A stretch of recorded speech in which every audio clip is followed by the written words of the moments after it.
edition of The Deep Dive. This is episode 36. And since it's Friday, August 22nd, 2025, weekend futures are up and attention spans are, well, maybe trading sideways. So we promise we'll keep this deep dive tight and strictly evidence-based. Today we're cutting through the noise of yesterday's intelligence brief. That's Thursday, August 21st, 2025. This is all about quickly extracting the most important nuggets of knowledge. The global landscape described, tense.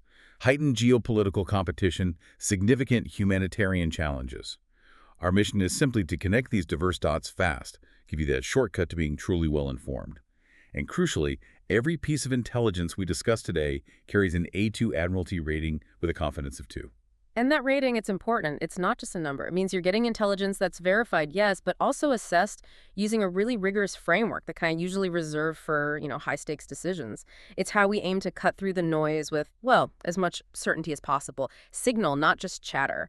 Okay, let's unpack this. Starting right here in North America, the U.S. budget deficit picture. It's looking significantly grimmer. The Committee for a Responsible Federal Budget, the CRFB, they're projecting U.S. deficits to be a staggering $1 trillion higher than even the CBO estimates over the next decade. Wow, $1 trillion higher. Yeah. We're talking cumulative deficits of $22.7 trillion through 2035. And get this, net interest payments alone hitting an eye-watering $14 trillion. When you hear figures that massive, what's maybe the most critical ramification for our listeners, something that isn't immediately obvious? Well, the critical thing isn't just the sheer size, though that's obviously huge. It's how it could severely constrain any future government's ability to respond to, unforeseen crises. Think another economic recession, a major natural disaster, some geopolitical flare-up. It forces really difficult choices, doesn't it, between essential public services and national security. Fiscal agility becomes sort of a new form of geopolitical power, and without policy changes, the CRFB warns debt to GDP could hit 134% by 2035. And you see the reaction online, right? It's sharply divided. Fiscal hawks are amplifying it, big warnings. Others just dismiss it. Scare tactics, they say. How do we, as listeners trying to stay informed, distinguish between genuine threat and maybe political rhetoric here? That's a vital question. The A2 rating is key here. It means the underlying data is solid, highly reliable. So the debate really shifts to interpretation and what the policy response should be. The genuine threat isn't just the numbers themselves, but the structural nature of the deficit.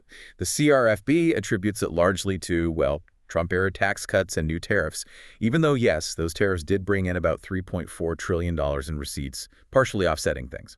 Only partially. Right. So the flag here is A2, threat level, moderate, but the long-term implications, potentially profound. Okay. Shifting focus now from Western fiscal concerns, let's turn to Asia. Bank Indonesia just made a really fascinating move. Kind of a stark contrast in economic strategy. They surprised markets, didn't they? An unexpected 25 basis point cut to their benchmark rate, down to 5.0%. Yeah, their fifth reduction since September 2024. That's quite a cycle. And you contrast that with Japan just reported a record 3.43 million tourists in July, even with typhoon disruptions.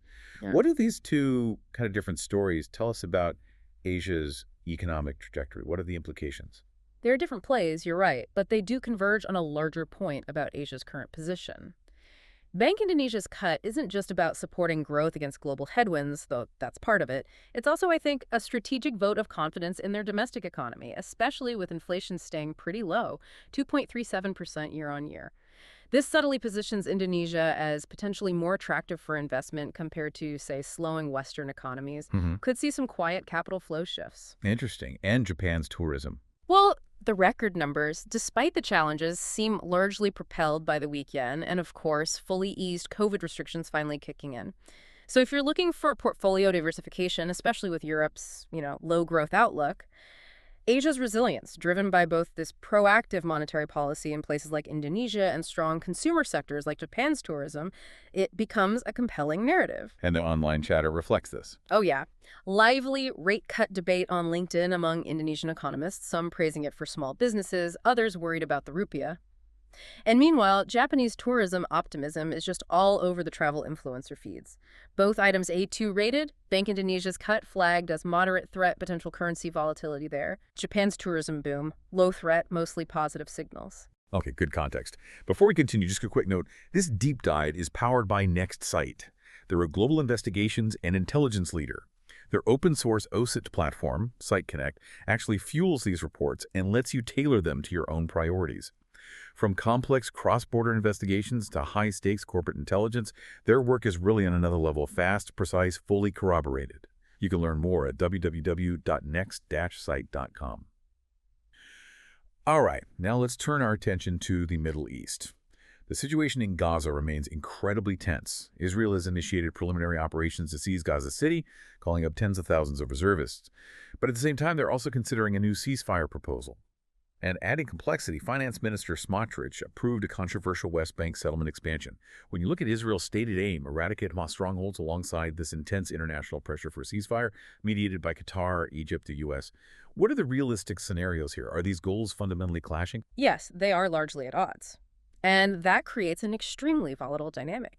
Israel's military operations are aimed at, a decisive outcome against Hamas, but the international community, primarily focused on de-escalation, humanitarian relief. The immediate dire implication is a high humanitarian threat level. Potential mass displacement of thousands of Palestinians is a huge concern. And Hamas's demands, particularly lifting the blockade, they really complicate any potential truce. Makes a comprehensive deal very difficult without significant concessions on all sides. And the online narratives? Polarized, as you'd expect. Palestinian activists sharing maps expressing deep fears of displacement. Conversely, Israeli commentators arguing Hamas uses civilians as shields. It just shows how deeply divided the narrative is, making resolution even harder. This whole situation is flagged A2, with, unfortunately, an unequivocally high threat level. As you listen, remember that NextSite's capabilities extend well beyond just reporting. Their OSINT specialists and investigative teams connect dots across borders, validate sources, map relationships, and turn fragmented signals into actionable strategy. Okay, next, let's explore this evolving theme. Geopolitical risks and defense spending, development spanning Oceania and Europe. New Zealand first. A significant announcement. Ends at $2.7 billion, about $1.6 billion U.S. investment. They're getting 5 U.S. MH-60R Seahawk helicopters, 2 Airbus A321XLR aircraft, modernizing their fleet. What are the specific drivers behind this pretty considerable uptick in defense spending for New Zealand? Well, this investment comes right on the heels of New Zealand releasing a pretty stark intelligence report. It identified foreign interference and espionage, particularly from China, as its most challenging security threats in recent memory. So it's a direct response to that changing threat landscape. A clear signal, really, that even smaller nations feel the need to adjust their defense postures significantly. And it's not isolated, right? Australia, too. Yeah, exactly. Australia's prudential regulator, APRA, also warned about escalating geopolitical tensions, increasing cyber attack risks for banks. They're stressing the urgent need for improved cyber defenses down under. These are all A2 intelligence items. Threat level moderate for the general security concerns, but flagged as high for those potential cyber attacks on banks. And this regional security awareness, it connects to Europe, too. You mentioned DO's Vice President J.D. Vance. Yes, Vance has been quite insistent that European allies must fund the lion's share of security guarantees for Ukraine. It signals a very clear strategic shift, perhaps towards European primacy in its own regional defense. How does this fit the larger global picture, especially with Germany's recent warnings about the Indo-Pacific? Germany's warning about escalating Indo-Pacific tensions, disrupting global trade, threatening European interests, it ties directly into this. What we're seeing is a global trend. Heightened regional security awareness, yes, but crucially, increased defense spending across multiple continents. It's a clear signal the world is, well, rearming to some extent. And defense contractors, like Lockheed Martin, Airbus, they're unequivocally poised to benefit from this reassessment of vulnerabilities. What's the social media chatter like around this? In New Zealand, you see posts expressing pride over the investment, but also critics questioning the spending priorities, naturally. In Europe, #EuropeDefendYourself is trending.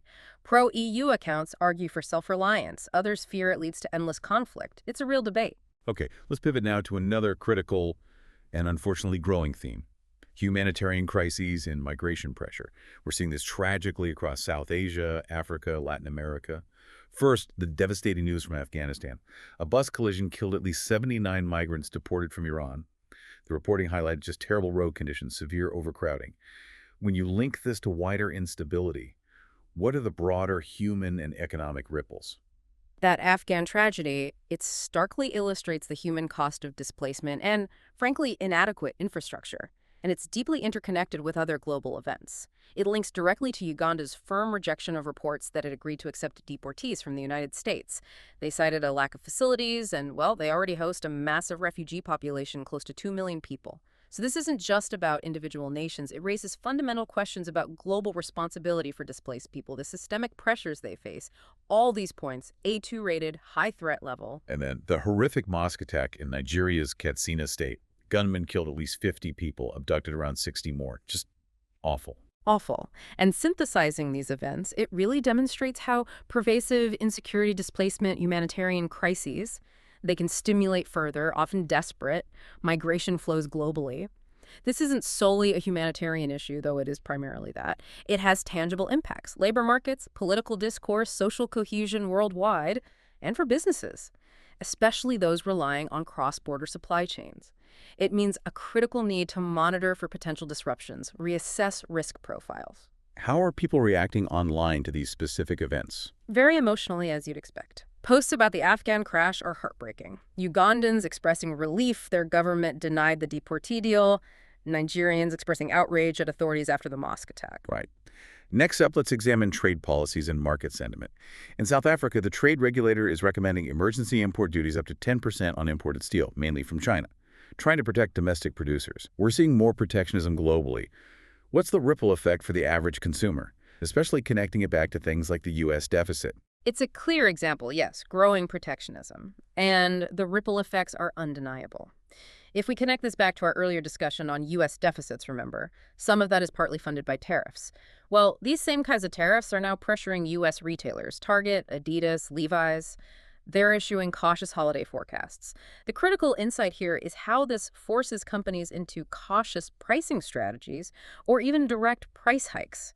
And that hits you, the consumer, right during peak shopping season. What's the reaction in South Africa? Predictably split. Trade unions urging immediate implementation to save jobs, importers arguing it'll just raise construction costs, and you already have consumer advocates complaining online about potential tariff-driven price hikes before the holidays. This is an A2 item, moderate threat level. Now, here's an interesting political alignment. Few would have predicted this. U.S. Senator Bernie Sanders, a progressive icon, seems to be in rare alignment with former President Trump's proposal to convert CAPS Act grants into government equity stakes. What's the logic here? How do these two come together on this? It is fascinating, driven by different yet converging rationales, I think. For Sanders, the goal is likely ensuring taxpayers share in corporate profits, curbing stock buybacks, making sure public investment yields public benefit. For Trump, maybe it aligns with a broader America First strategy, ensuring a stronger return on federal investment in critical industries. Financially, these equity stakes could fundamentally alter the risk-reward for chip makers. More federal oversight, maybe, but also potentially a more stable, long-term government partnership. Very interesting dynamic. Okay, we have a few other noteworthy regional updates to briefly cover before we wrap. Latin America, Brazilian investigators found a draft letter. Former President Jair Bolsonaro requesting political asylum from Argentine President Javier Milei suggests attempts to evade his coup plot trial. What does this tell us? Well, it certainly highlights the immense pressure Bolsonaro is under regarding that trial, and it underscores the ongoing challenges, really, to political accountability and the rule of law in Brazil. Online, #Asilo trended big in Brazil. Supporters claiming persecution, opponents mocking the idea. A2, moderate threat. Moving to Oceania Pacific, Australia's decision to recognize a Palestinian state drew sharp criticism from Israeli PM Netanyahu, called Australian PM Albanese weak. Albanese rejected the personal tax. Yeah, that diplomatic spat is significant, both in the context of broader Middle East peace efforts and maybe Australia asserting a more independent foreign policy line. It just reflects the increasing complexity, the differing national approaches to these really sensitive international issues. Australian social media is debating it hard, supporters praising Albanese, pro-Israel voices threatening to shift donations. A2, moderate threat again. And finally, Middle East. Lebanon has begun collecting weapons from Palestinian factions and refugee camps, part of a truce clause requiring a state monopoly on arms. Significance. Potentially profoundly significant for Lebanon's internal security and stability. It aims to end decades of autonomous armed factions operating within those camps. If successful, it could mark a major step towards strengthening state authority there. Lebanese commentators online expressing cautious optimism, also A2, moderate threat. Okay, let's try and bring this all together then. Today's intelligence brief paints a picture, doesn't it? A world sort of simultaneously retrenching protectionism and expanding new defense postures, all while grappling with the very real human cost of instability. This isn't just a collection of headlines. It feels like a clear signal of where those global tectonic plates are shifting. For our listeners, what are the most crucial recommended actions, takeaways, something concrete they can use? Yeah, the report does highlight several key recommended actions to help navigate these shifts. First, really rigorously monitor your supply chain exposure. Hotspots like Afghanistan, Nigeria, Gaza have contingency plans. Second, strengthen cybersecurity defenses. That Australian warning about banks is a canary in the coal mine for many sectors. Third, adjust currency and interest rate hedges. Consider moves like Bank Indonesia's rate cut, the broader global economic landscape. Fourth, policy advocacy. If your industry is impacted by tariffs, defense spending shifts, engage with policymakers. And finally, enhance your ESG, environmental, social, governance, and human rights due diligence, especially when operating in or sourcing from conflict-affected regions. These are practical, actionable steps to try and stay ahead. Excellent summary. That concludes the Thursday, August 21st, 2025 Intelligence Brief, brought to you on this Friday, August 22nd edition of The Deep Dive. If you found these insights valuable, please follow us on YouTube and Spotify, and tell us your thoughts on today's intelligence brief, like comment there, or maybe share this with a colleague who needs to stay sharp. As you head into your weekend, maybe consider this: how these diverse global intelligence points, from a central bank's unexpected rate cut in Asia to a diplomatic spat over Palestine, even those subtle shifts in retail forecasts, how they're all threads in the same really complex tapestry. Each event, no matter how distant it seems, can ripple across the world, influencing everything from the stability of your investments, perhaps, to the everyday prices you encounter. Stay informed, stay sharp, and may your Friday be more decisive than your group chat.